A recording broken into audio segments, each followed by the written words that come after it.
শিক্ষার্থী বন্ধুরা, আজকে আমরা আলোচনা করব রাইট ফর্ম অফ ভার্বস নিয়ে।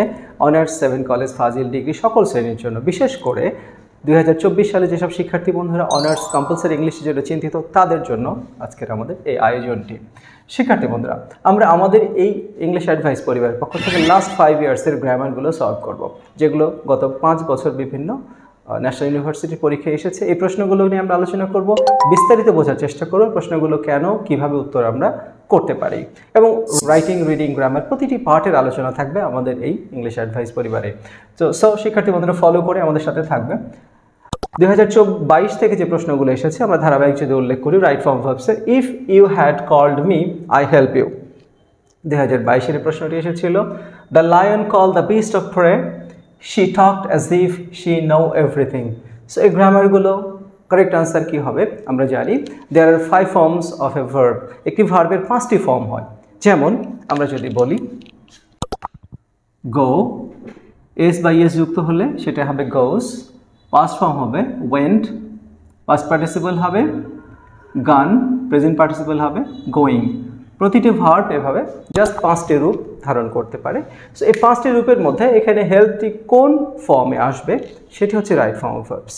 সো আমরা গ্রামার খেয়াল রাখবো কীভাবে। আমরা জানি ইফ কন্ডিশনাল সেন্টেন্স, ইফ যুক্ত বাক্যগুলো, সে কন্ডিশনাল কত প্রকার, ফার্স্ট, সেকেন্ড এবং থার্ড। যখন আমরা খেয়াল করব হ্যাড প্লাস ভার্বের পাস্ট পার্টিসিপল কোনো বাক্যে ব্যবহার করা হয়েছে, if you had called me, তুমি যদি আমাকে ডাকতে, ইমাজিনেশন, কল্পনা, যেটা ডাকা হয়নি। So if you had called me, third condition, had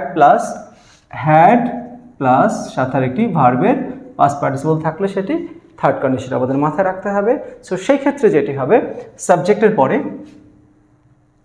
পরে উড হ্যাভ, এরপরে মূল ভার্বের পাস্ট পার্টিসিপল ফর্ম। সো শিক্ষার্থী বন্ধু কারেক্ট আনসারটি হবে if you had called me I would have helped.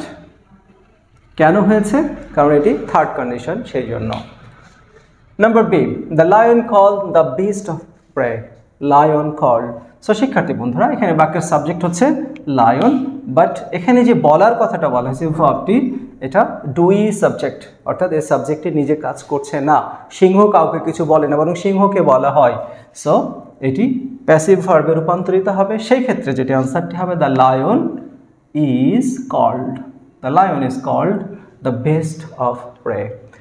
She talked as if she know everything. শিক্ষার্থী বন্ধুরা আমরা জানি কোনো বাক্যে as if অথবা as though যদি থাকে, সেই ক্ষেত্রে ভার্বের প্রেজেন্ট ফর্ম হলে আমরা জানি সেকেন্ড সেন্টেন্সে ভার্বের পাস্ট ফর্ম হবে। বাট as if যুক্ত বাক্যে এখানে যদি ফার্স্ট সেন্টেন্সটি পাস্ট টেন্সে থাকে, সেই ক্ষেত্রে হবে হ্যাড প্লাস ভার্বের পাস্ট পার্টিসিপল ফর্ম। সো এক্ষেত্রে she talked as if she know everything. So had plus ভার্বের পাস্ট পার্টিসিপল যুক্ত হবে। So she had known everything.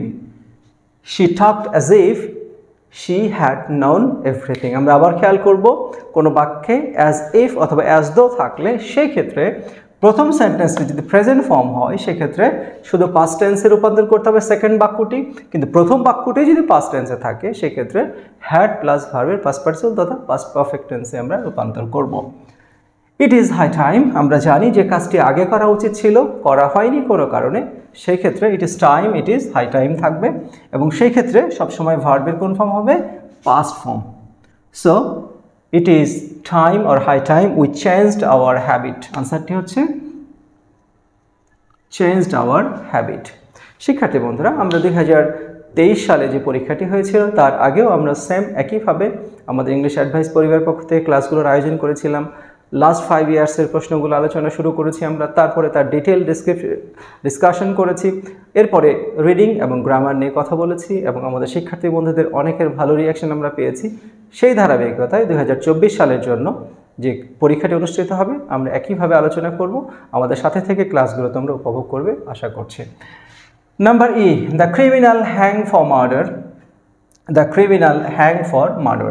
Hang ফাঁসি দেওয়া আমরা জানি, সুতরাং এখানেও দ্য ক্রিমিনাল কাউকে ফাঁসি দেয়নি, বরং তাকে ফাঁসি দেওয়া হয়েছিল। The criminal hang for murder was hanged অথবা is hanged. Number F, we couldn't help listen to him, আমরা তার কথা শুনতে পারি নাই। So cannot help, couldn't help, এরপরে আমরা জানি ক্যানট হেল্প, কুডন্ট হেল্প, এরপরে ভার্বের past form, present participle. So I cannot help listening, I cannot help listening to him. Next, he just leave the house, শিক্ষার্থী বন্ধুরা he just leave the house, আমরা খেয়াল করব just now, already, yet, recently, এগুলো আমরা tense markers আমাদের আগের ক্লাসগুলো দিয়েছি। কোন কোন মার্কার্সগুলো, কোন কোন সিম্বল, কোন কোন লক্ষণগুলো থাকলে আমরা একটি বাক্যকে কোন টেন্সে নিয়ে যাব তার ছোট্ট একটি তালিকা আমাদের দেওয়া আছে। আজকেও আমাদের ডেসক্রিপশন বক্সে দেওয়া থাকবে, আশা করি তোমরা দেখে নেবে। রাইট ফর্ম অফ ভার্বসের যতগুলো ক্লাস হবে আমাদের প্রতিটি ক্লাসে সেই লক্ষণগুলো আমরা পাবো এবং 60 to 70% বাক্যগুলো ঠিক সেভাবে আমরা পরীক্ষায় পাবো বলে আশা করছি। He just leave the house, just, so just now, already, yet, recently থাকলে আমরা জানি প্রেজেন্ট পারফেক্ট টেন্স। সুতরাং আনসারটি হবে হি হ্যাজ লেফট, লিভ এর পাস্ট পার্টিসিপল হচ্ছে left, he has left the house. He be absent for a week, once again another for a week, সে এক সপ্তাহ থেকে কি আছে, অনুপস্থিত আছে। সো ফর এবং since, for longer duration of time, যে কাজটি অনেকক্ষণ থেকে হচ্ছে, সকাল থেকে বৃষ্টি হচ্ছে। So it has been raining, I have been waiting, I have been teaching, we have been taking our class, since অথবা ফর। সো সিন্স এবং ফর থাকলে লঙ্গার পিরিয়ড অফ টাইম, সেক্ষেত্রে he be absent for a week. So আনসারটি হবে auxiliary verb হচ্ছে has been, be এর present participle হচ্ছে being, so he has been being absent for a week. Has বিন মূল ভার্বের সাথে হবে ING. He by a car recently, once again আমরা একটা বাক্য পেয়েছি যে বাক্যে রিসেন্টলি ব্যবহার করা হয়েছে। সো আমরা এর আগে আলোচনা করলাম just now, already, yet, recently, এগুলো থাকলে সেটি প্রেজেন্ট পারফেক্ট টেন্স। সেক্ষেত্রে কারেক্ট আনসারটি হবে হি হ্যাজ বট।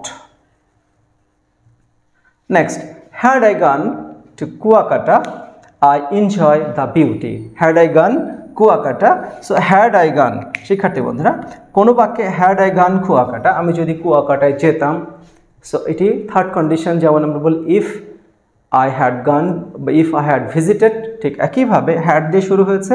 কারেক্ট আনসারটি হবে I would have, আগেও যেমন আমরা বলেছি I would have enjoyed. And finally, she came to college run. So she came to college run. এ বাক্যের মূল বিষয় যেটি হচ্ছে সেটি came, বাক্যের ফাইনাইট ভার্ব দেয়া আছে। So another verb is there at the end of the sentence. আমরা জানি একটি বাক্যে একটি মাত্র ভার্ব থাকবে। সো পরের যে ভার্বগুলো থাকবে সেটি প্রেজেন্ট পার্টিসিপল অথবা পাস্ট পার্টিসিপল অথবা টু ইনফিনিটিভ, এই তিনটি ফর্মে আমরা নন ফাইনাইট করে দেব। So she came to college running. So এভাবে আমরা আনসারগুলো কমপ্লিট করব।